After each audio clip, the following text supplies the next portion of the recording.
எப்படியோ வேலை வாங்குறான். இன்னும் வரக்கூடிய இன்னும் ஒரு 4-5 நாள் தான் இருக்குது. ஆனால் நிறைய வேலைகள் பாக்கி இருக்குது. ஆனால் மலக்குமார்களை வச்சு அல்லாஹ் தஆலா வேலை வாங்கிடுவான்னு நினைக்கிறேன்.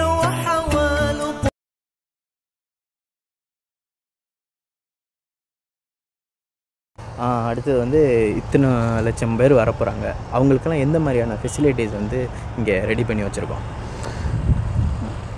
அல்ஹம்துலில்லாஹ், இங்கே வரக்கூடிய மக்களுக்கு வந்து எல்லா விதமான ஃபெசிலிஸ்ட் இருக்குது. சாப்பாடுலேருந்து தங்குறதுலேருந்து எல்லாத்துக்கும்.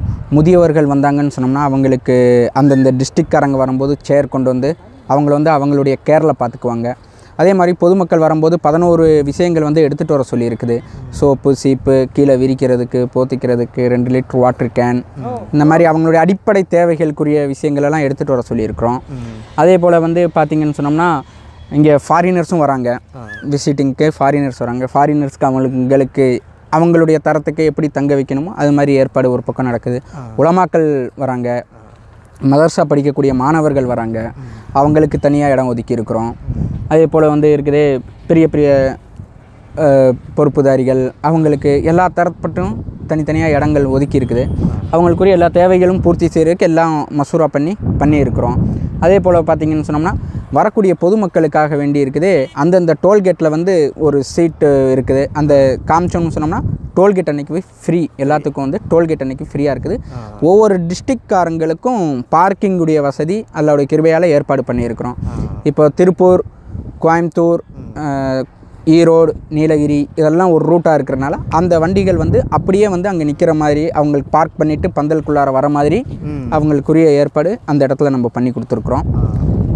பொதுமக்களுக்கு எந்த ஒரு இடையூறு இல்லாமல், டிராஃபிக் ஆகாமல் அந்த மாதிரி இருக்கிறதுக்கு எல்லா முயற்சிகளும் அல்லாஹ்வுடைய கிருபையால் பண்ணிக்கிட்டு செஞ்சிகிட்ருக்குறோம். இன்ஷா அல்லாஹ் துவா செய்யுங்க. இன்ஷா அல்லாஹ் நல்லபடியாக இஜ்திமா நடந்து முடியணும். முழு மனித சமுதாயத்துக்கும் அல்லாஹ் தஆலா ஹிதாயத்தை நசீபாக்கணும். அதனுடைய நோக்கத்துக்காக தான் இஸ்திமாவே நடக்குது. அல்லாஹ்வுடைய கிருபையால் நல்லபடியாக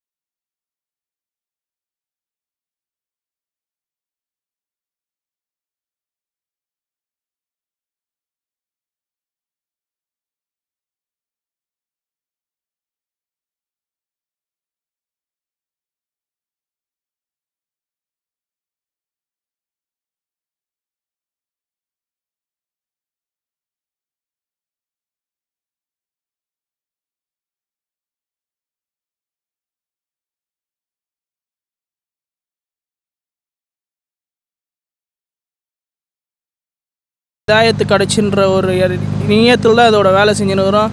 இஸ்லாம் என்பது என்னென்று இந்த இஸ்திமாக்கு பிறகு எல்லாருக்கும் விரிவாக்கமாக தெரியும். இந்த இஸ்திமா வந்து 20 வருஷத்துக்கு முன்னாடி நடந்தது. முதலாவது வந்து சுத்தமல்லில் நடந்தது. 2வது வந்து மேல் விஷாரத்தில் நடந்தது. அதுக்கப்புறம் வந்து இப்போ திருச்சி இனாம்குளத்தூரில் நடக்குது. இந்த இஸ்திமாவை நீங்கள் பார்க்க வாங்க. இன்ஷா அல்லாஹ் ஜனவரி 26, 27, 28.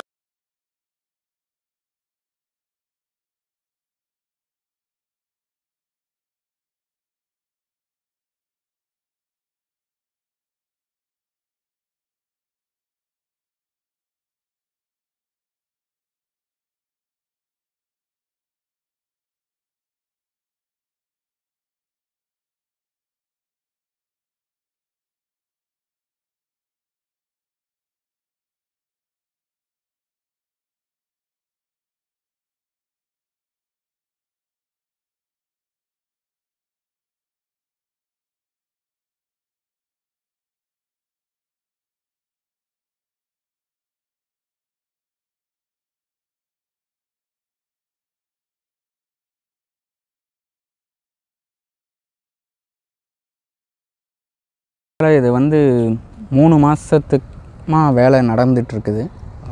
அதாவது வந்து எல்லோரும் ஜமாத்தில் போகிற சாத்திகள் வந்து இந்த வேலையை வந்து செஞ்சுக்கிட்டு இருக்காங்க. இந்த இடம் மொத்தம் வந்து 1500 ஏக்கர். சரிங்களா? அதில் வந்து ஸ்டேஜ் வந்து கிட்டத்தட்ட 1 கிலோமீட்ரு நீளம், 1.25 கிலோமீட்டர் நீளம், 1.25 கிலோமீட்டர் அகலத்தில் ஸ்டேஜ் போட்டிருக்குது. பந்தல் உட்கார்ற மக்கள் தொழுகக்கூடிய வசதி பண்ணியிருக்கு. அதுபோல் வந்து வரக்கூடிய பொதுமக்களுக்கு தேவையான தண்ணீர் 3 நாள் இஸ்திமானால் அவங்களுக்கு பாத்ரூம், டாய்லெட்டு அந்த மாதிரி எல்லா விஷயங்களும் இங்கே ஏற்படுத்தியிருக்கு. அந்த தண்ணியுடைய தேவைக்காக வேண்டி ஒரு சப் ஒன்று தோண்டி இருக்கிறோம். அது ஒரு சப்பில் வந்து 2 கோடி லிட்டரு தண்ணீர் ஸ்டோரேஜ் ஆகிற மாதிரி இது மாதிரி வந்து 3 இருக்குது. இதிலிருந்து ஒவ்வொரு டிஸ்ட்ரிக்ட்காரங்களுக்கும் தண்ணி சப்ளை நடக்கும் 3 நாளைக்கும். அல்லாவுடைய கிருபையால் எல்லாரும் பொதுமக்கள் வந்து ஆட்கள் வேலை செய்கிறத விட வந்து சம்பளத்துக்கு ஆளை வச்சு வேலை செய்கிறத விட வந்து அவங்க வந்து பிரியப்பட்ட அல்லாவுக்காக வேண்டின்னு சொல்லிட்டு எல்லா மக்களும் வந்து பணக்காரர்கள் பெரிய பெரிய பணக்காரர்களும் வேலை செய்கிறாங்க, ஏழைகளும் வேலை செய்கிறாங்க, நடுத்தரமானவங்களும் வேலை செய்கிறாங்க. எந்த ஒரு பாகுபாடின்றி எல்லாரும் அவங்கவுங்க தரத்துக்கு என்ன முடியுமோ அந்த வேலையில் சிறுவர்களிருந்து பெரியவங்க வயசானவங்க எல்லா தரத்தில் உள்ளவங்களும் வந்து அல்லாவுடைய கிருபையால் வேலை செஞ்சிட்ருக்காங்க. வேலைகள் நடந்து கொண்டு இருக்குது இன்ஷா அல்லாஹ். இப்போ இவ்வளோ மக்கள் 50 லட்சம் பேர்கிட்ட வர போகிறாங்கன்னு சொல்கிறாங்க. ஸோ இவங்களுக்கெல்லாம் வந்து சாப்பாடு எப்படி இங்கே கரெக்ட் பண்ணுறீங்க? 50 லட்சம் பேர்த்துக்கு சாப்பாடுனா ஒவ்வொரு டிஸ்ட்ரிக் வைஸாக பிரிச்சுருக்குறோம் மெஸ்ஸு. இப்போது திருப்பூர்னு சொன்னோம்னா நம்ம திருப்பூர்னு சொன்னோம்னா திருப்பூர்காரங்களுக்கு 2 மெஸ். சரி. ஒரு நேரத்தில் வந்து கிட்டத்தட்ட ஒரு 10,000 பேர் உட்காந்து சாப்பிட்ற மாதிரி ஒரு மெஸ். அது மாதிரி வந்து 2, அது மாதிரி ஒவ்வொரு டிஸ்ட்ரிக்காரங்களுக்கும் பிரிச்சு. சரி. இப்போ அங்கே வந்து ஸ்டேஜ் போட்டிருக்கீங்க அந்த இடத்துல.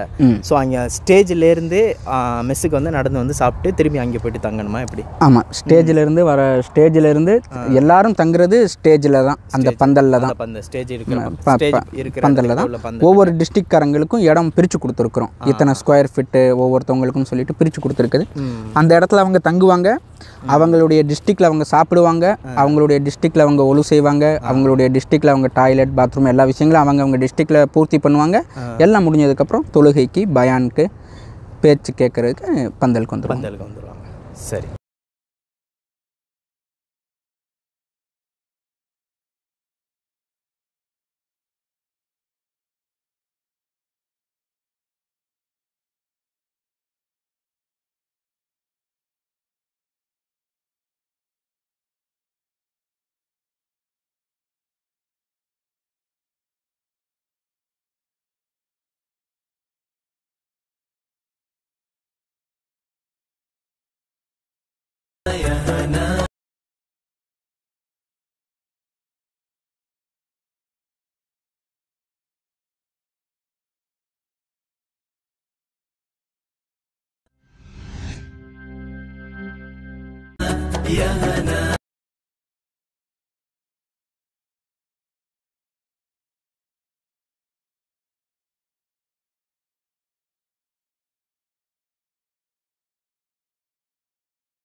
பெரிய கிருபை. இந்த செயற்கை குளம் வந்து திருப்பூர்காரங்களுடைய பொறுப்புங்க. முழு இஜித்திமாவுக்கு தண்ணியுடைய பொறுப்பு வந்து திருப்பூர்காரங்க.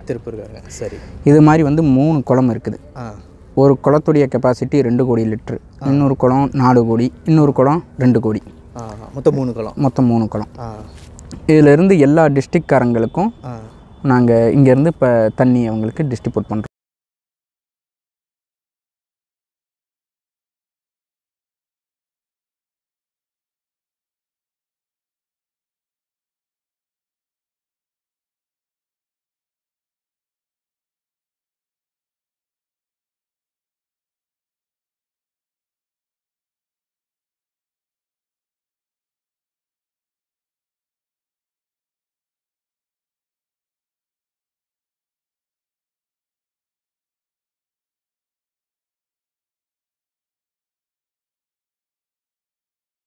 மனித சமுதாயம் வெற்றி அடையணும், முழு சமுதாயம் சொர்க்கம் போகணும், ஒரே நோக்கம் தான். வேறு அரசியலோட நோக்கமோ வேறு எந்த ஒரு லாபம் கிடையாது.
கட்டப்பட்டுச்சு.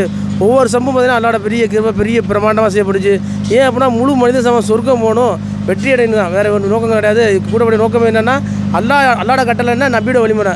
இது மாதிரி மக்கள் வாழ்ந்தாங்க அப்படின்னாங்க நாளைக்கு சொர்க்கம் சென்றவங்க. அதுக்காக இப்படி இஸ்மா கொண்டு இந்த இஸ்மாவுக்கு ஜனவரி 26, 27, 28 ஆக அனைத்து தமிழ்நாடு இருக்க மக்கள் அனைவரும் அந்த இஸ்மா வந்து கலந்து கொண்டு இந்த இஸ்மா சிறப்பு செய்ய அன்புடன் கேட்டுக்கோங்க. அஸ்ஸலாமு அலைக்கும்.